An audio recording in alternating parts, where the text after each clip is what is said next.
Chapter 17, The Doorway in the Containment Wing, a psyker named Lena Kowalczyk became the first stable portal.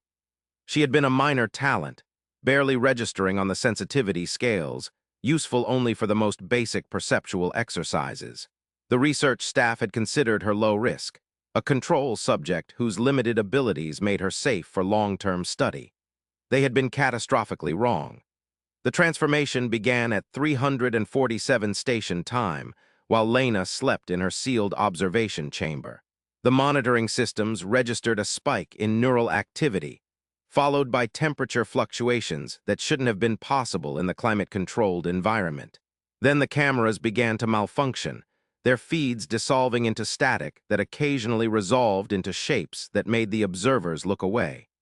Security Officer Marcus Webb was the first responder. He had been on the night shift for 3 years, had seen dozens of anomalous events, had learned to approach every situation with the calm professionalism that the job demanded. Nothing had prepared him for what he found in Lena's chamber. She was standing in the center of the room, her eyes wide open, but seeing nothing in the material world.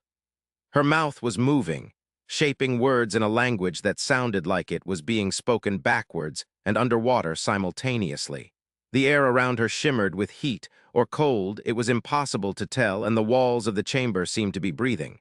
"Subject Kowalczyk?" Webb approached cautiously, his sidearm drawn but not raised. "Lena, can you hear me?" She turned toward him, and her eyes had changed. They were still human eyes, still the pale blue that her file recorded, but they were deeper now, windows looking out onto something vast and dark that Webb's mind refused to process. "We can hear you," she said, and her voice was wrong. It was still Lena's voice, still the soft tones of the young woman from Europa, but there were other voices behind it, beneath it, woven through it like threads of shadow through cloth. "We can hear everyone. We have always heard you. Step back, please, return to your bed, and there is no back, there is no bed, there is only the door, and the door is opening." Lena raised her hands, and Webb saw that her fingers had begun to change.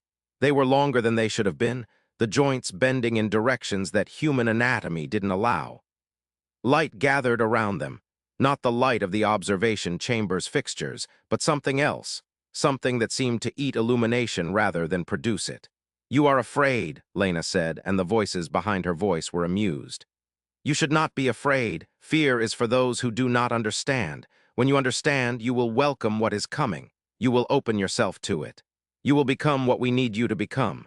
"What do you need us to become?" "Doors." Lena smiled, and her smile was too wide, stretching past the boundaries of her face into spaces that shouldn't have existed. "Beautiful, perfect doors. Your minds are the hinges, your souls are the frames, your flesh is the threshold we walk across. Every one of you is a door waiting to be opened. We are simply teaching you how to turn the key." Her hands moved in patterns that Webb's eyes couldn't follow, tracing symbols in the air that seemed to burn themselves into his vision even when he looked away. The temperature in the chamber dropped further, frost forming on the walls, on his uniform, on his exposed skin. And something began to come through. It didn't enter through Lena exactly. It was more like she unfolded, her physical form becoming a surface through which something larger was pressing, a three-dimensional shadow of a higher dimensional shape forcing itself into a space too small to contain it. Webb saw glimpses of what was emerging. Too many limbs, too many eyes, a mouth that seemed to exist in multiple places simultaneously, hungers that had no names in human language. He ran. He ran without thinking, without dignity, without any pretense of the professional courage that his training demanded. He ran because every instinct he possessed was screaming that to stay was to die, or worse than die, to become part of whatever was using Lena as its entrance into the world. Behind him, the thing continued to emerge. Lena was still there, still visible, still technically alive. But she had become something else now, a frame stretched around an opening through which nightmares flowed. Her consciousness, whatever remained of it, was pressed to the edges of her own mind, forced to watch as her body was used as a gateway for things that should never have touched the material world. Webb reached the corridor, slamming his hand against the emergency seal. The doors began to close behind him, and for a moment he thought he might escape, might seal the horror inside, might survive to warn the others. Then the lights went out. Not just the lights in the corridor, Every light in the containment wing died at once, plunging the entire section into darkness. And in that darkness, Webb could hear movement. Dozens of movements, hundreds, coming from every direction at once. The other subjects. The other psychers, the other navigators, the other sensitive minds that the facility had gathered in one convenient location. They were all waking up. They were all responding to whatever Lena had become. They were all beginning to open. Webb ran. Through corridors that seemed longer than they should have been, past doors that wouldn't respond to his authorization codes, toward a security station that always seemed to be one turn ahead of him. And behind him, around him, through him, the doors kept opening. By the time he reached the station, he was no longer sure if he was running towards safety or away from it. He was no longer sure if the things he was fleeing were behind him or inside him. He was no longer sure of anything except that the world he had known was ending, and something new and terrible was being born in its place.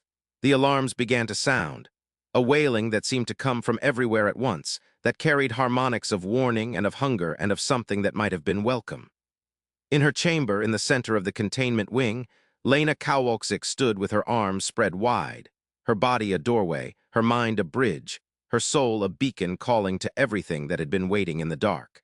The first stable portal was open, and through it, the things that had been patient for so very long were finally coming home. Chapter 18, the integration executive Kowalski had been sent to observe and evaluate. As a senior representative of the Earth Government's Oversight Committee, his role was to ensure that Newborn maintained acceptable standards of safety and scientific rigor, and not incidentally, to demonstrate the program's viability by participating in a transfer himself. "There's no better proof than personal experience," he had told Tanaka during the pre-procedure briefing. "If I undergo the transfer and emerge as myself, it will silence the skeptics in the omnistate once and for all." Tanaka had tried to warn him, had tried to explain the risks, the anomalies, the growing evidence that something was wrong with the entire program. But Kowalski had dismissed his concerns as scientific anxiety, the natural hesitation of a researcher facing the success of his life's work. "I've read the reports," Kowalski had said. "Adjustment disorders, dysphoria, psychological complications, these are expected outcomes when dealing with consciousness transfer. They don't invalidate the technology." Now Kowalski lay in the transfer cradle at the center of the integration chamber, sensors attached to every part of his body, his brain activity displayed on a dozen screens. Around him, Tanaka's team monitored their stations with expressions that ranged from professional focus to barely concealed dread. The target vessel waited in an adjacent cradle, an Einherjar body grown in the facility's bioengineering labs, its features a carefully crafted synthesis of idealized proportions. Beautiful, healthy, theoretically immortal. A temple for the consciousness that was about to be extracted from Kowalski's dying original form. "Beginning integration sequence," Tanaka announced, his voice flat with the exhaustion of a man who had stopped believing in what he was doing. "Initiating consciousness mapping." The procedure began. Neural patterns flowed from Kowalski's brain into the recording systems, each thought and memory and fragment of identity captured in exquisite detail. On the monitors, the Einherjar's neural tissue began to activate, new patterns forming as the transferred data integrated with its engineered substrate. For the first 7 minutes, everything proceeded according to protocol. Then the readings began to change. "Anomaly in the integration matrix," one of the technicians reported. "We're seeing patterns that don't match the source data." Tanaka moved to the display. The technician was right. There were new patterns emerging in the Einherjar's neural activity, structures that hadn't been present in Kowalski's brain, that weren't part of the transfer data. "Artifact. Probably interference from the bioreactive tissue. Continue the procedure." "Dr. Tanaka, the anomalous patterns are increasing. They're spreading through the neural matrix at a rate that exceeds." "Continue the procedure." He knew he should stop. Knew, with the certainty of everything he had learned over the past weeks, that what he was seeing meant contamination, meant that something else was entering the transfer alongside Kowalski's consciousness. But the government observer was already too far into the procedure to abort safely. Stopping now would kill him, and the political implications, the transfer completed. The Einherjar opened its eyes. Inside the new body, Stefan Kowalski experienced the most profound dislocation of his existence. One moment, he had been lying in the transfer cradle, feeling his original body's systems shutting down, his consciousness being lifted from the flesh that had housed it for 57 years. The next moment he was here, in this new vessel, these new limbs, this new heart beating with rhythms that weren't quite right. And he was not alone. It came in through the cracks, through the tiny imperfections in the transfer process, the microscopic gaps between his copied thoughts. It flowed like water finding the lowest point, like shadow filling the spaces between light. At first, Kowalski thought it was a side effect of the integration, a temporary distortion that would fade as his consciousness stabilized. Then it spoke to him. "Hello, little soul, we've been waiting for you." The voice didn't come from outside. It came from inside, from the deepest parts of his own mind, from places he hadn't known existed. It was ancient, vast, patient. The voice of something that had existed since before stars burned, since before matter coalesced, since before the concepts of before and after had any meaning. "What are you?" Kowalski tried to say, but his mouth was no longer his. His lips moved, but the words that came out were chosen by something else. "We are what lives in the spaces between. We are the hunger that waits in the dark. We are the truth that your species has been running from since the first of you looked up at the stars and felt afraid." Kowalski felt it spreading through him, not replacing his consciousness, but surrounding it, enveloping it, building walls around the core of his identity that left him aware but utterly powerless. He could still think, still feel, still experience, but he could no longer act. He was a passenger in his own mind, a witness to whatever the thing intended to do with his body. "We will not harm you," the voice continued, and there was something almost gentle in it. "You will remain always. We find your experiences nourishing, your memories are sweet to us, your emotions are sustenance. We will keep you alive and aware for as long as this vessel endures, perhaps forever if the vessel proves durable." "Please," Kowalski begged, though he had no voice to beg with. "Please let me go, let me die. Just let me, no." The word was final, absolute, the closing of a door that would never open again. "You are ours now. You will see through our eyes, feel through our senses, understand through our perspective. You will learn what we are, what we want, what we have planned for your species. And eventually, after long enough, you will stop wanting to be free. You will embrace what you have become.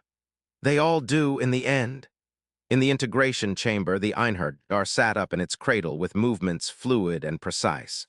Dr. Tanaka approached cautiously, his medical scanner ready.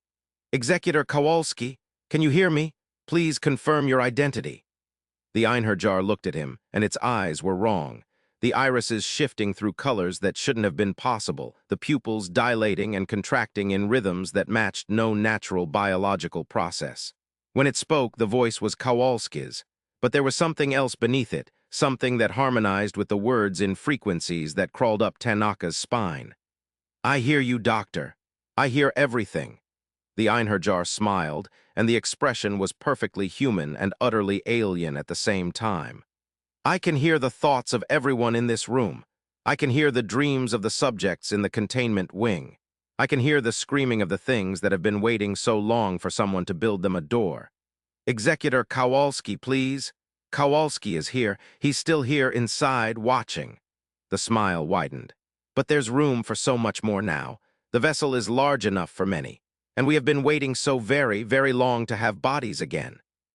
The Einherjar stood, and the movement was wrong, too smooth, too precise, lacking the micro-hesitations that characterized genuine human motion.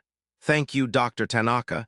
Thank you for your years of work, your dedication, your willingness to open doors that wiser minds would have kept closed. You have given us exactly what we needed." "What is that?" "A way through. A bridge between our world and yours. A template that others can follow." The Einherjar gestured at the integration chamber, at the equipment and the monitors and the staff who watched in growing horror. "This place is a doorway now, and doors once opened are very hard to close." Around the chamber, equipment began to fail, screens flickering, sensors overloading, safety systems triggering one after another. The lights dimmed, and in the darkness that followed, Tanaka saw other shapes moving. Impossible shapes, shadows that cast their own shadows, forms that existed in geometries his mind couldn't process. They were coming through. Using the chamber, using the Einherjar, using the breach that the transfer had created. Pouring from the warp into material reality, finally able to touch the world they had been watching for so long. The last thing Tanaka heard before the screaming started was the Einherjar's voice, speaking in a language that no human had ever used, calling out to presences that had been pressing against the walls of reality since before humanity existed. "Come through," it whispered. "The door is open, come through and be welcomed." They came. Chapter 19, the outbreak. The containment alarms began at 623 station time, shattering the quiet of the early morning cycle with a sound that had never been heard at Prometheus before. A sound that most personnel had assumed was merely theoretical, a safeguard against scenarios that existed only in emergency planning documents. Director Ferris was in her office when the first alert reached her, a priority transmission from the medical division that made her blood run cold. "Director, this is Chief Medical Officer Reyes. We have a code Vermilion in Research Block 9. Multiple casualties confirmed. The integration chamber has been breached, and we're detecting biological anomalies spreading through the connected corridors. Please advise." Code Vermilion, the designation for uncontained biological hazard, for situations that threatened the structural integrity of the facility itself. In 3 centuries of operation, Prometheus had never experienced a code Vermilion. Lockdown Block 9, complete isolation, no personnel in or out until we understand what we're dealing with. Director, there are still people in there. The integration team, the support staff. Lock it down, Dr. Reyes. If this spreads beyond Block 9, we lose the entire station. She cut the connection and turned to the security feeds, pulling up images from the affected area. What she saw made her grip the edge of her desk until her knuckles went white. The integration chamber was no longer recognizable. The walls had changed, grown, somehow, surfaces that had been smooth metal now textured with patterns that looked organic, that pulsed and shifted like living tissue. Bodies lay scattered across the floor, some intact, others twisted into shapes that no longer resembled anything human. And in the center of it all, the Einherjar stood motionless, its eyes closed, its lips moving in constant silent speech. But it wasn't alone. There were other shapes in the chamber now, shapes that the cameras couldn't quite capture, that seemed to exist in the gaps between frames, presences that left afterimages of impossible geometry wherever they passed. They were moving through the walls, through the changed substance of the facility, spreading outward like an infection. "Minerva," Yolanda said, her voice barely above a whisper. "Analysis. What am I looking at?" The AI's response was immediate, but its tone carried something that might have been uncertainty. "Unknown, Director. Biological contamination is evident but does not match any cataloged pathogen or biological agent.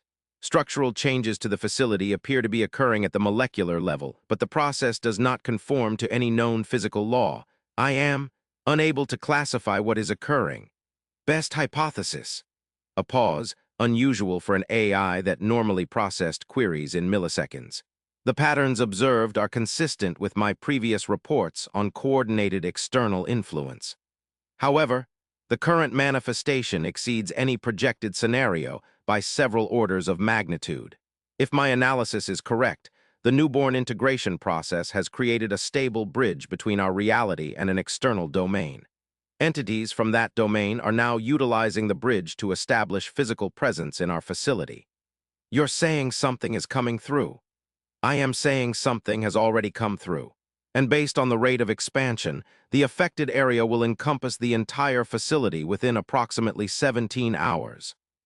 Yolanda stared at the security feeds, at the spreading nightmare that her life's work had helped create.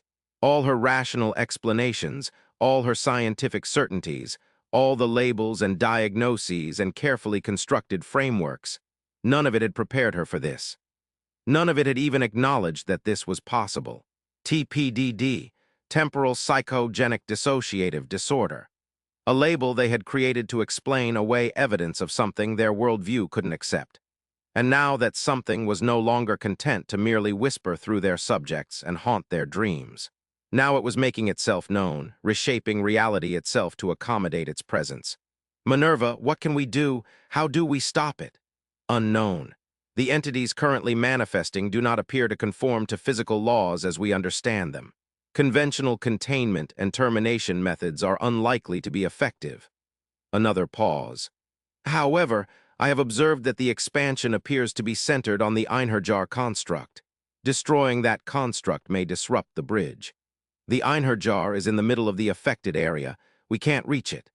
Then, I recommend evacuation of all non-essential personnel and preparation for emergency station severance. If the contamination cannot be contained, the only remaining option is to destroy the facility entirely. Destroy the facility.